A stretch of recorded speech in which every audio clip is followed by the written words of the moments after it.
There are approximately 7,000 languages in the world. An estimation of half of these languages are at risk of extinction. Every 2 weeks, a language dies. Hi, my name is Kali and I am a member of this Language Extinction Group project. As part of my contribution to our group, I have researched into the Balinese language, which is the local language used here in Bali. The Balinese language, also known as Bahasa Bali, is a Malayo-Polynesian language. It is not only spoken in Bali, but in other parts of Indonesia, Malaysia, and in other small islands. Throughout the years of its use, the Balinese language has been influenced by many other languages. This leads us to the modern version of Balinese used in Bali. The Balinese language has a very significant part of Balinese culture. This is because many important ceremonies, arts, and theaters are performed with Balinese language. For example, the Balinese shadow puppet, called wayang kulit, which is popular among both citizens and tourists of Bali, is performed with the Balinese language. We have done some research into the connection between Balinese language and cultural identity. Many of the people we interviewed strongly believe that it is necessary to be able to speak Balinese, to be able to fully understand their culture and the way that they express themselves. Balinese language seems to be a very important part in their identity.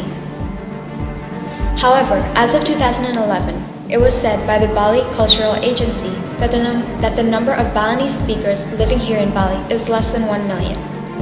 The Balinese language also has its own alphabet, called Aksara Bali, which makes learning the language a little bit more complicated. Compared to previous years, where the numbers were much higher, the decline of this language's use is very concerning to both our team and the citizens of Bali.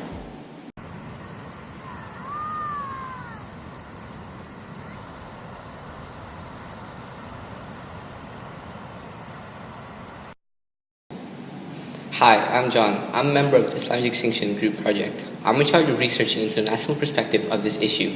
In Indonesia, languages are dying out. Although language extinction has been happening in the past, there was an increase in the number of languages going extinct after Indonesian was declared a national language. Indonesian officially became national language in 1945 when Indonesia claimed its independence. The purpose was to unite the citizens of Indonesia's schools required to teach a language, and many use Indonesian to speak on a day-to-day basis. It is also the language of the government. As of right now, there are currently 700 active languages in Indonesia, ranging from Sundanese to Balinese to Javanese. The usage of these languages vary and are dependent on location, population ethnicity. Some of these languages thrive. For example, one of the major languages in Indonesia, which is Javanese, is spoken by over 84 million people natively, and is spoken not only in Java, but in major provinces in Sumatra and Kalimantan. Other lesser-known languages exist, however these languages are dying out. An estimated of 63 languages are currently in danger of extinction. Using Indonesian, we can see what using a universal language could do to pre-existing and other languages. Now that Indonesian is spoken and understood across the whole country, many citizens are starting to neglect learning their local language because believing there is no use in learning it. The most we can currently do now is to help preserve languages, is to spread awareness about this issue. This can be accomplished by simply encouraging the use of the local language more often, teaching them in schools, or by other means. Language loss is a serious issue. It must be taken seriously, and the people of Indonesia should be more aware of its urgency. One of the reasons why we care strongly about language, the Balinese language in particular, is because we believe that language is very closely tied to a culture. This is why we interviewed some people about their opinions on this issue. Yeah, I'm Vaughn. I'm an ethnomusicologist and a music archaeologist.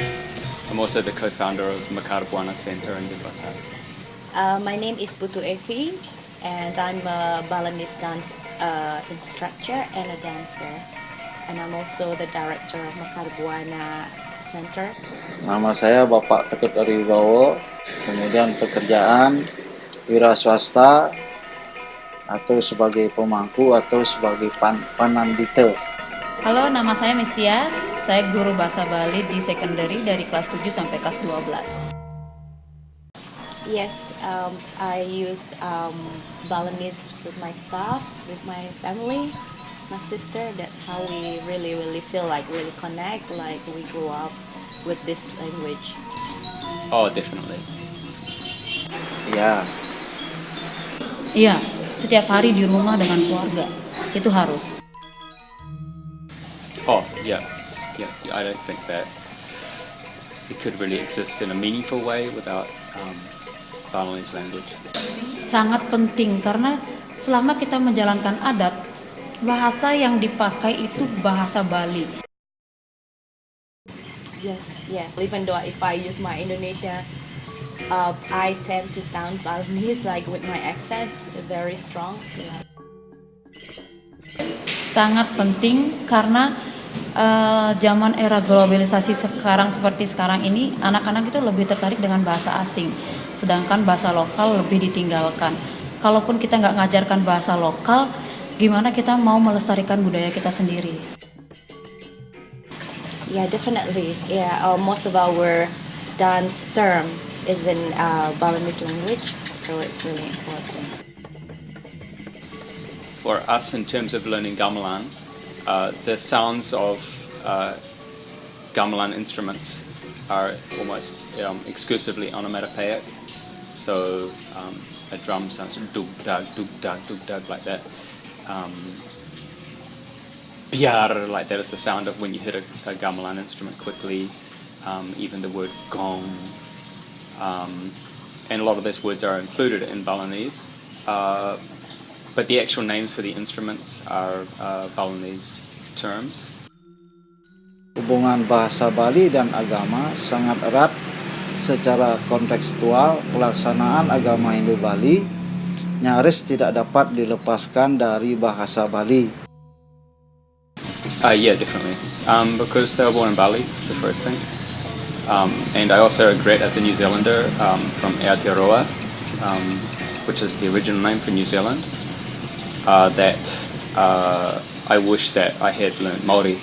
I was never taught Māori at school. I never tried to learn Māori. I never really had an open opportunity to learn Māori, so I don't want my kids to miss out on that. And I want my kids to understand the indigenous culture. I will not gonna let that happen. So yeah. Nah, ini saya akan merasakan sedih atau kesedihan. Sedih ya, karena Bali terkenal dengan adatnya, sedangkan budaya adat Bali itu terkoneksi dengan bahasa Bali. Kalau bahasa Bali nggak ada, adatnya udah mulai nurun. Kalau turun pun Bali udah nggak seperti dulu lagi.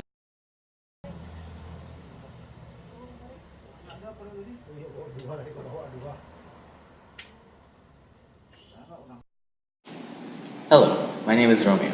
I'm a member of this group project and I will be talking about the global problem of language extinction. While doing my research, I found that according to scientists on the star.com, it is predicted that 7,000 languages will become extinct by the end of the century. That is countless amounts of information stored within these languages lost, and countless amounts of culture strongly tied to these languages gone. An example to this is Latin language. Although Latin is a dead language, Latin terminology is still widely used for scientific term in today's day. This is partly because past work or progression in science were mostly always recorded in Latin text. For example, the system of scientific names is created by Carl Linnaeus in the 17th century, and many of his books were published in Latin. So much information is stored in this language, and it has and still is taking time for linguists to uncover in all. Catholic churches are also used Latin language in the past. Their prayers are originally in Latin as well as their Bible. If Latin was not a dead language and we had native speakers, we could speak the language fluently. Many of these Latin texts would have been more quickly understood and translated. Endangered languages on the brink of extinction can actually still be revived. For example, the Welsh language. When English first reigned over Wales, there were multiple attempts to abolish the Welsh language in the 16th century by means of banning the use of Welsh in Wales, as well as restricting it from being taught in schools. The number of Welsh speakers dropped dramatically, from 19% of the population, speaking into only 562,000 able to speak in 2011. However, the shock of this small number of people have propelled the Welsh government to attempt to preserve the language. The government actually have a goal of 1 million speakers that they have to achieve by 2051.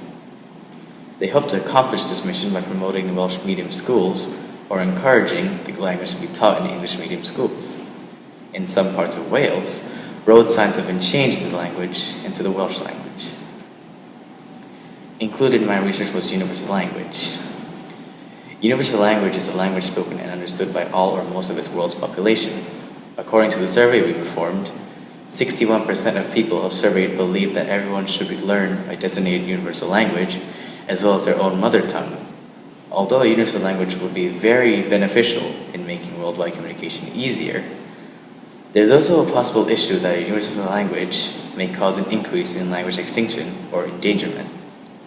If there was a universal language, people start to learn just that language and disregard their other local or national language.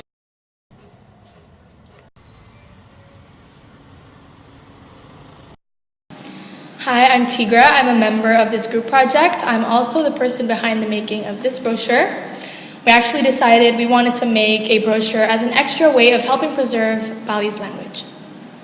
It's basically a Balinese culture guide, and we have a picture here of one of Bali's most recognizable landmarks. This is Pura Ulundanu Bratan, which some people also call Bali's floating temple. It's a remarkable temple. And once we open up, we have some history about the Balinese and Indonesian language. And we open up again to the common phrases, our first main purpose actually of making this brochure, because we really wanted people to learn easy and just common things people say in Balinese. And I also included a beautiful design of the Aksara Bali in the middle. And the background, it's a painting actually painted by a Balinese artist named Madejirna. And we close. Once you flip it around the back, I included a picture of a wayang, which is a Balinese shadow puppet, the most prominent theatrical expressions in Bali. And after designing the brochure, I thought, okay, we have this video, which is great, but we really wanted to take physical action and show people how important it is to preserve Bali's language. So what we did was we copied a bunch of these brochures and handed them out to a lot of tourists at the airport. We also asked them about their opinions on language extinction to bring in a global perspective. Are one of the reasons you came here in the first place, or even now, was because you were interested in Bali's language and culture? The culture, yeah, definitely, yeah. Do you feel that your language is part of your identity? Indeed, I'm proud of that. What are your opinions on language extinction? You have to fight. What you're speaking is what you speak. It's what you are. Yeah. So you think language is part of your identity? Exactly. Yeah. Exactly. Can you say that? Om Swastiastu. Om Swastiastu. Yeah. Wow. Like, should people preserve language?